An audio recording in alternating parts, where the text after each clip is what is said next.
Today I have the pleasure of working on a Husqvarna 61, the old White Top Rancher. This is from the mid 1980s. It does not run. It's in unknown condition, and the claim is that it's been sitting in some level of rainwater or floodwater. I'll take you through the process of diagnosing and repairing it.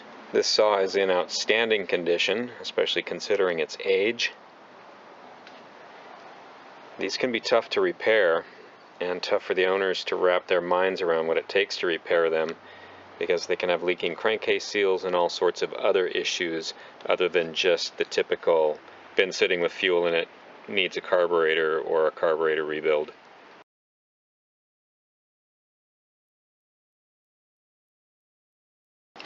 First stop, always the fuel tank.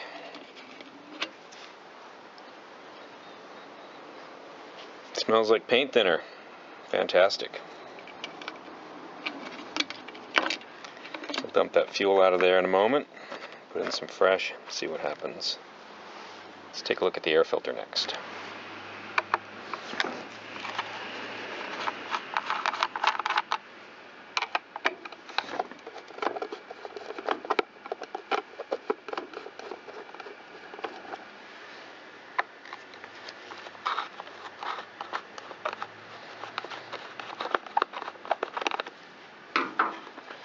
Always concerning when I hear that a saw has been either left out in the rain, in the bed of a truck, in a shed, etc., or been flooded.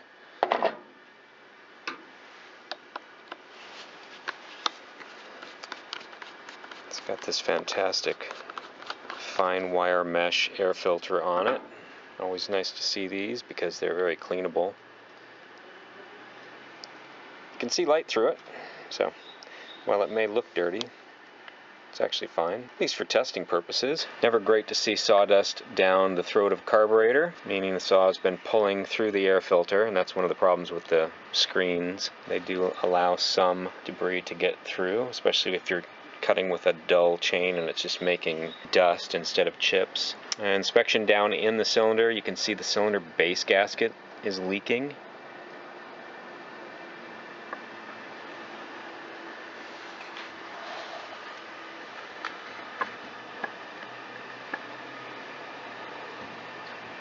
Let's pull that spark plug and take a look at that.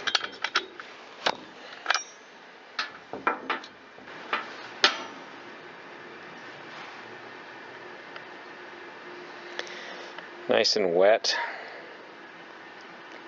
That'll cause it to be shorted out. It's also got a bunch of carbon down inside it, and that'll create a situation where the spark is just tracking all over the place.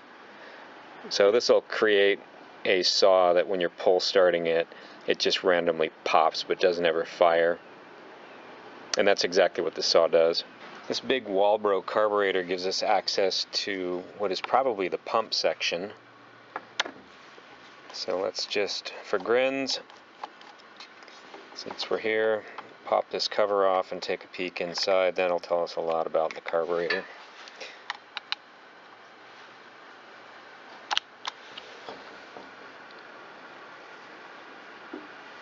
Oh yeah. So it has these little atmospheric vents in it.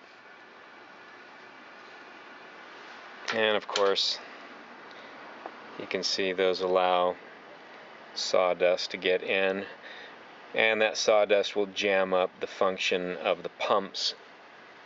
They're the pump flaps, so they don't function anymore. And so the carburetor won't actually pull fuel from the tank because the pump doesn't work. These are the pump flaps here.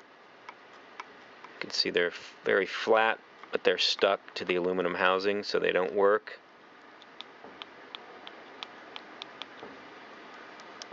And the diaphragms are hard. Also, you can see the carburetor is completely dry, and the owner has made umpteen attempts to get the saw running again. So we know the carburetor is not pulling fuel, and it won't run. Let's keep going.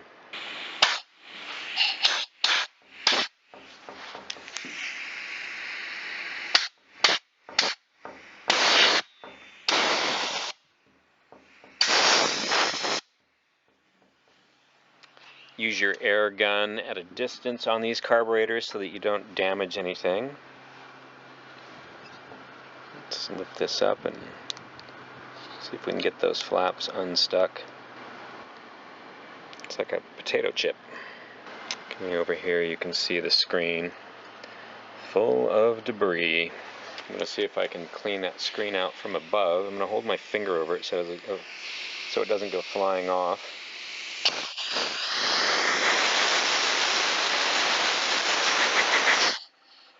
Ah, we have fuel flow.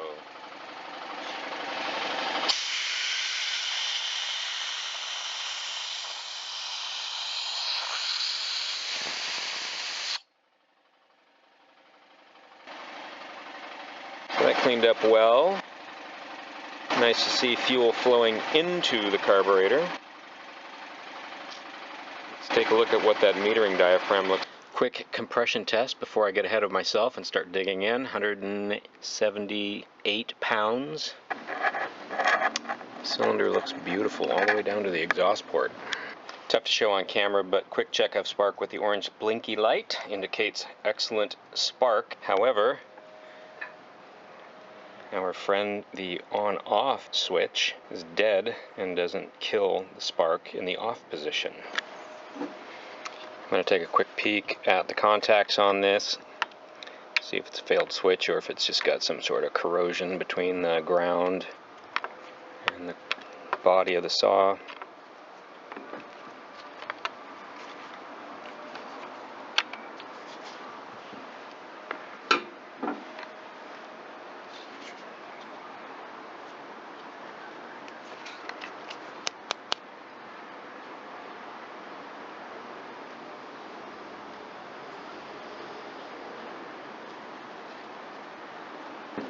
I'll put a meter on it and test to see if the internals are functioning. New switches are available, so no big deal. I'll do a little carburetor removal to get at that metering diaphragm. I'm surprised the fuel hose is still soft.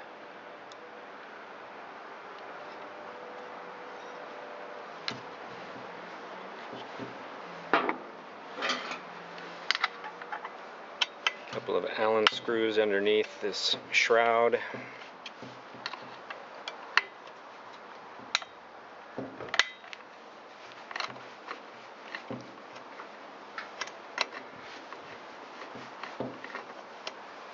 These are really set up for the style of Allen tool, unlike what I'm using that has the ball on the end of it.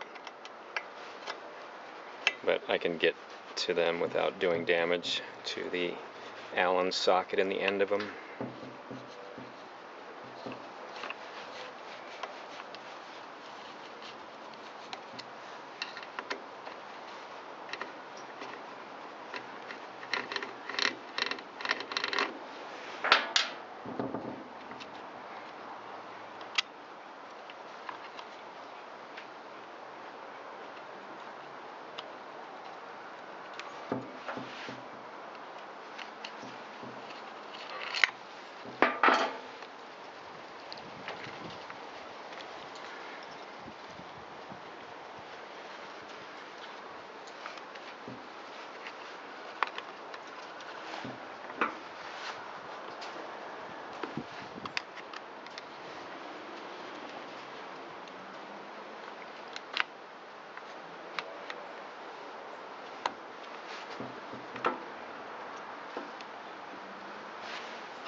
Note there's a hook in the part that goes through the carburetor and straight where it goes through the plastic throttle piece.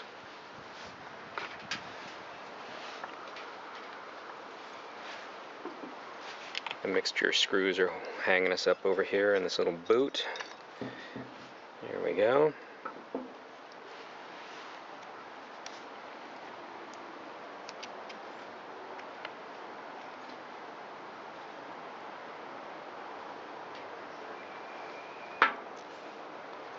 It all looks okay. We're about to drop a gasket here.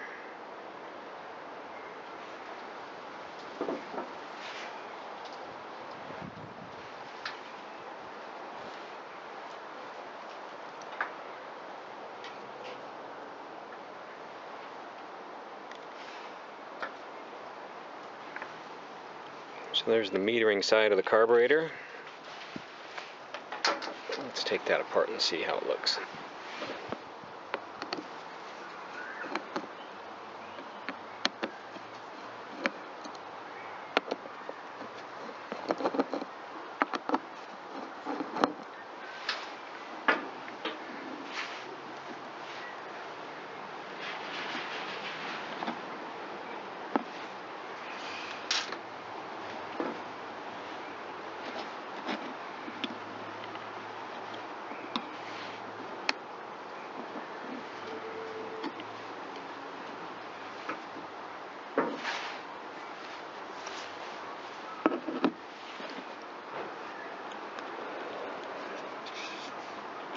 It's a little bit flexible. That's a great sign.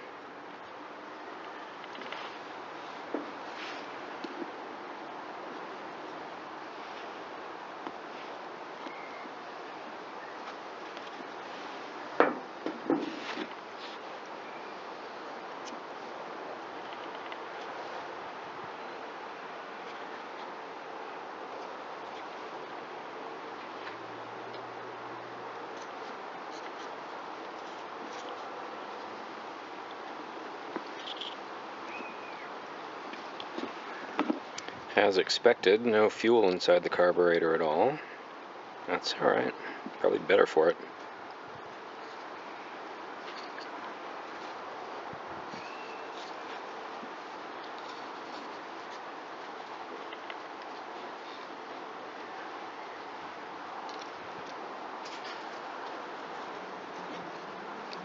Beautiful inside. And that's really nice.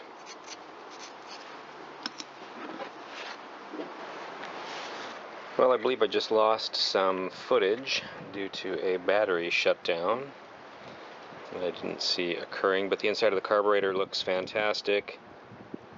The float needle was stuck, but just a little tap and it moves, as you can see, beautifully. Diaphragm here, the metering diaphragm, also beautiful. I'm ready to put the carburetor back together and give the machine a little test run. Quick test of the kill switch. We'll touch here. And we have a connection reading. And that's in the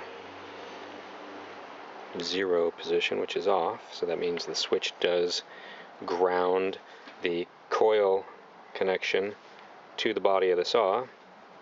So we'll turn the switch to the on position. We should see no connection to the body of the saw, and we don't. We still have open loop there. Go back again, back to a connection to ground. Not the greatest connection internally, but still a connection. So I think the tabs here on either side are not getting to bare metal on the saw. There's probably paint in the way or something like that, and that condition's just gotten worse over the years. Quick test with it installed in the saw, and I scraped the area where those 2 brass tabs touch the saw. So in the off position, we now have connection to the body of the saw, so that will shut the coil down. And in the on position, no connection to the saw, so the coil will be allowed to discharge to the spark plug. So that takes care of that. Quick spark confirmation with the orange blinky light. I do have no spark with the kill switch in the off position, and good spark with the switch in the on position. Alright, I was able to get the diaphragm back to like new condition. So I'm going to put the carburetor back together. The pump diaphragm is not responding well to being saved, which is fine. They make kits for these, and so it'll be no problem to kit this carburetor. And it's an easy carburetor to remove, so it's not like I'm wasting a bunch of my time. So I'm going to put the carburetor back together and see if the saw will run. I'll show you what the pump diaphragm is looking like. Very potato chip-like.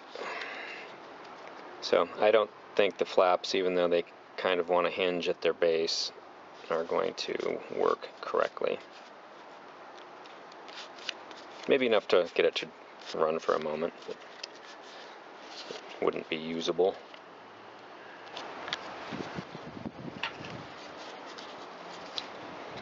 A couple of pinholes here and here in the corner that register everything once it's together.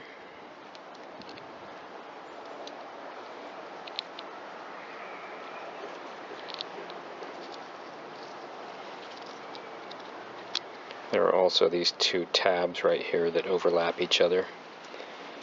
Many manufacturers use that system to register the manufacturing process so that it's easy to see when you look at the carburetor. Both gaskets are in place and they're usually staggered so you can see how many gaskets or diaphragms or whatever is in that location are stacked up there. So we can rock this back and forth and make sure our pins are seated. We're level all the way around. So it is safe to tighten the screw. Just snug it down a little bit.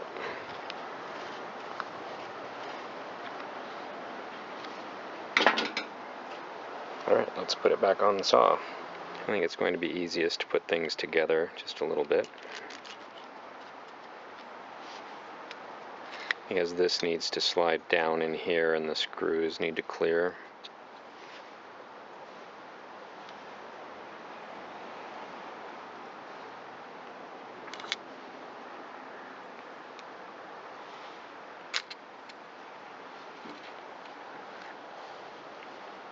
There's a hole right here for the impulse. The hole is at the top of the engine. The hole is here on this intake base.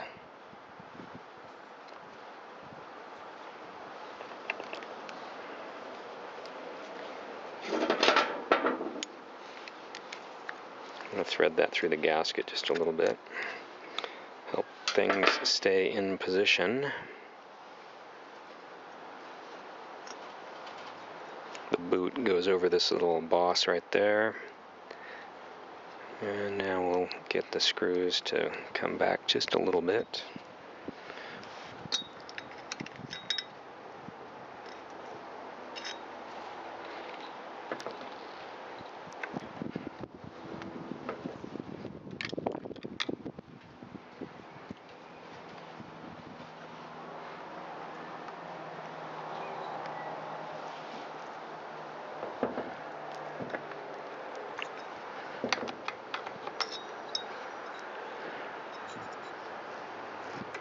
Rubber gasket's hanging me up here. There we go.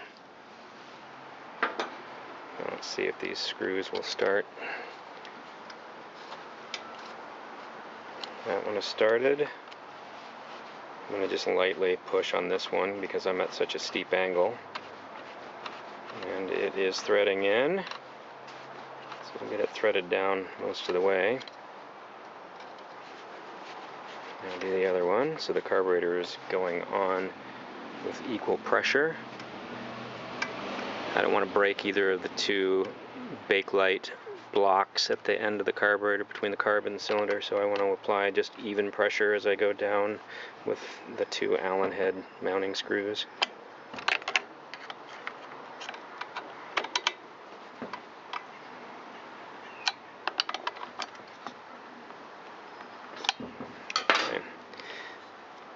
The choke just pushes back into the choke arm opening, like that.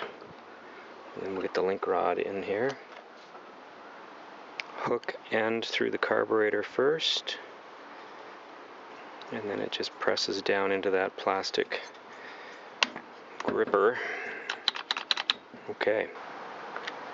Well, no success at trying to pull off a quick bit of work to see if it would run as is. It would not start, and priming didn't help it. So I've removed the carburetor, and you get to see one of these old, actually repairable Walbros taken apart.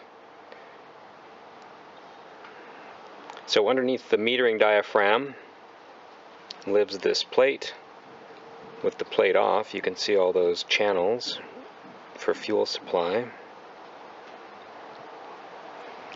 You can see the different paths in the carburetor, and they are coming from the control of the low-speed mixture screw and the larger high-speed mixture screw.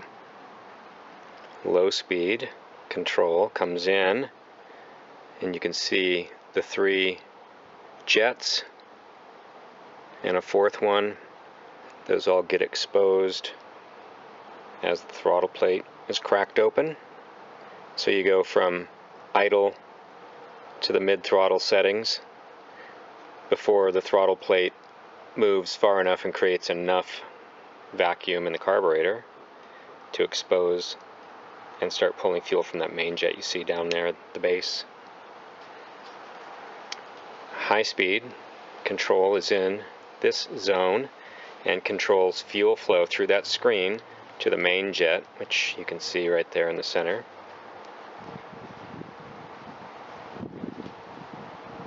And that main jet is feeding the nozzle that you see inside the carburetor here.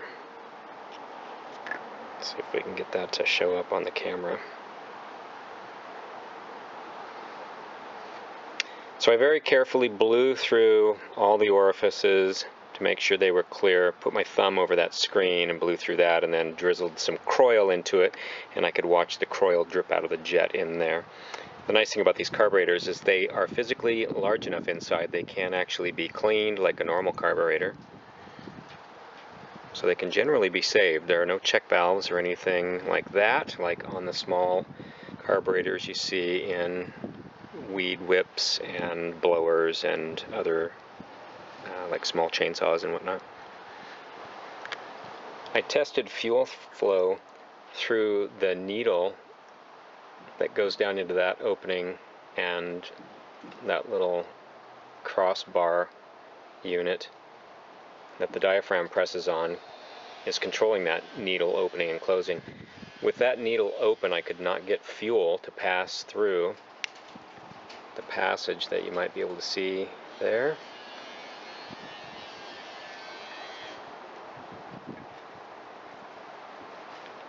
And that passage comes out here, where we had that screen full of sawdust. So I removed the screen. It's actually 2 screens. That base brass colored screen, possibly copper, is so fine it can block water. So blew through the orifice here, cleared it out, cleaned both of those screens. I think there was some water moisture trapped in that copper screen blocking flow. So the carburetor is all cleaned up now and ready to go back together. So we'll start with the pump side, and we'll put our 2 screens back in. These were tough to get out because they were stuck together and I didn't want to tear them. They were probably going to be very fiddly to put back in. I tried to pick the sides with a screwdriver.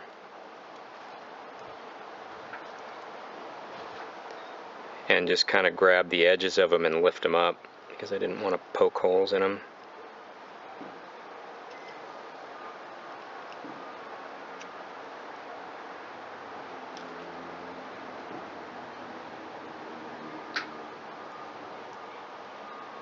See if I can just use some thumb pressure and get it going.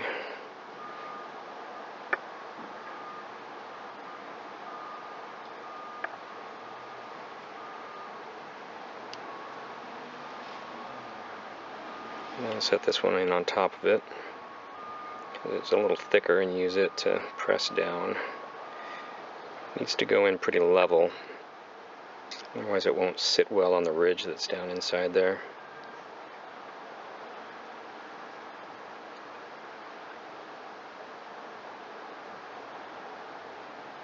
The reason why I didn't do this when I had it apart initially is because it's an easy carburetor to remove, and I don't like to take them fully apart if I don't have to. It's a waste of time, and of course there's always that risk of damaging a carburetor that, especially on an old saw, may no longer be available anymore. So While this did turn out to be extra work, extra time spent, that's my thinking process. Okay, with the screen back in place, let's see if Kroil will get through it.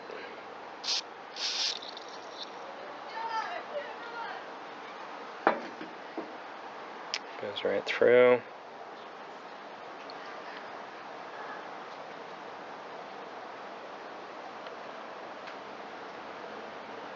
That's a good sign. See if it'll get through from the underside. Yep. Okay.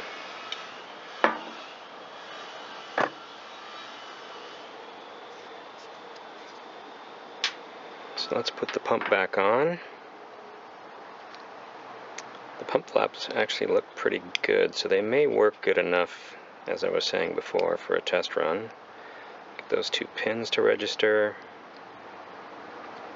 There we go. Oops. Wrong way. Okay.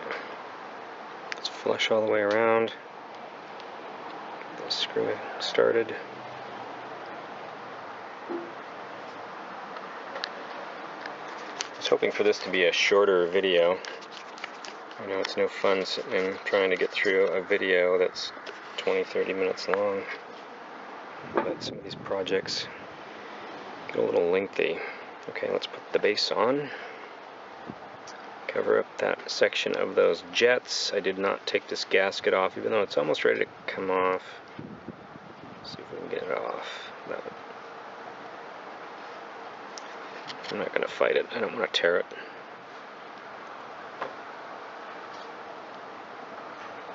Oh, there it goes. Good.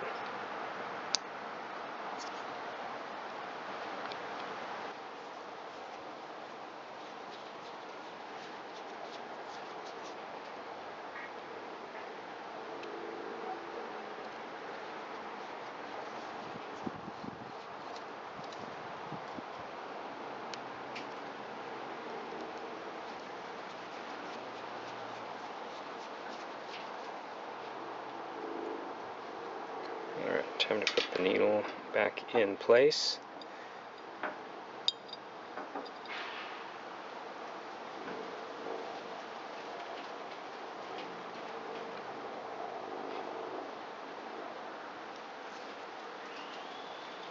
And then the spring for the arm.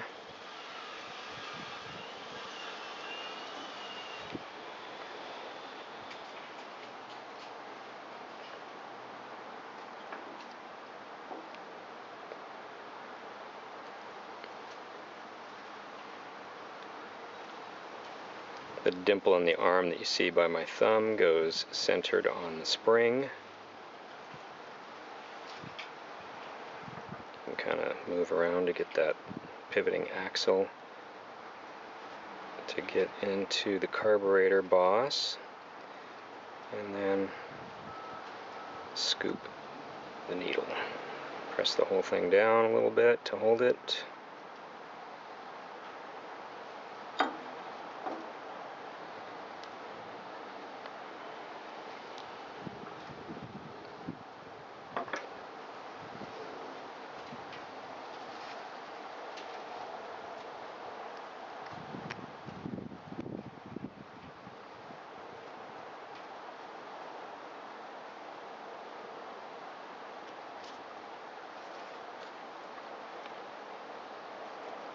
And I'll snug that screw down.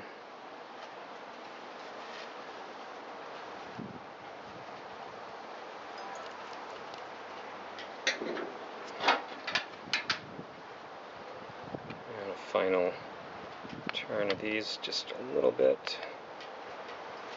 Okay, we're ready to go back on with the diaphragm. I'm testing fuel flow through that needle now, and I just filled this flush with fuel, and as soon as I did that, the fuel went right through, which it would not do it before. So I think we have a functioning carburetor now. Let's put the metering screws back in. The large one goes into the low speed.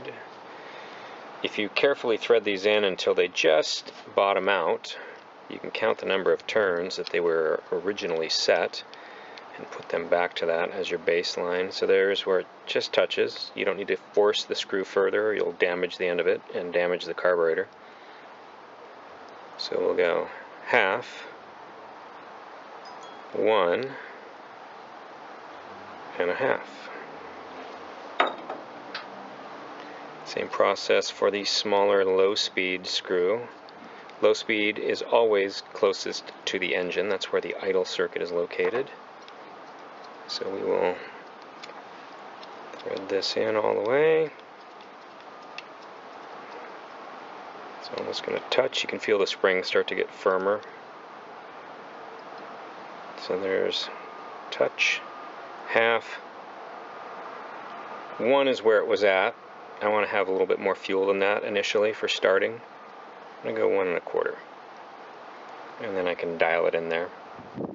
My goal is move some fuel and get it to fire up easy. Put the metering diaphragm back on. Gasket first. There's a registration pin there, so the gasket can only go on in one direction. Flower goes down.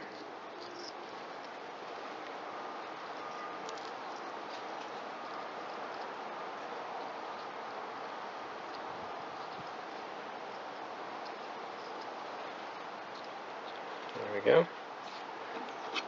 Put the cover on.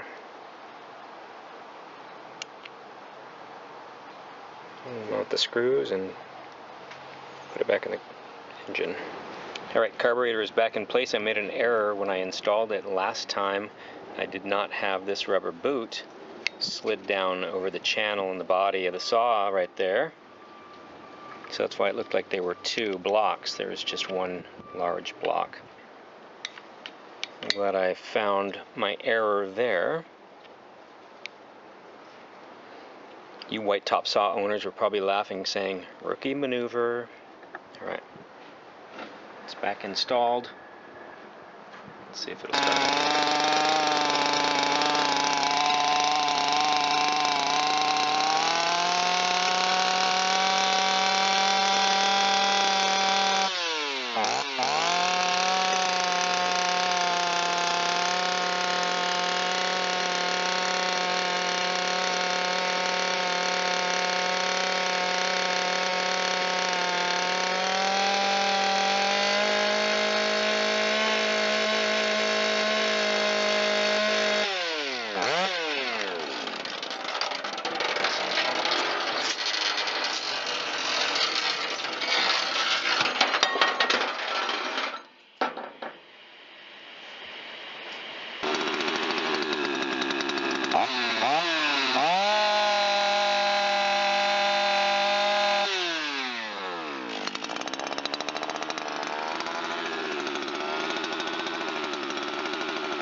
Alright, that is one running white top Husqvarna chainsaw.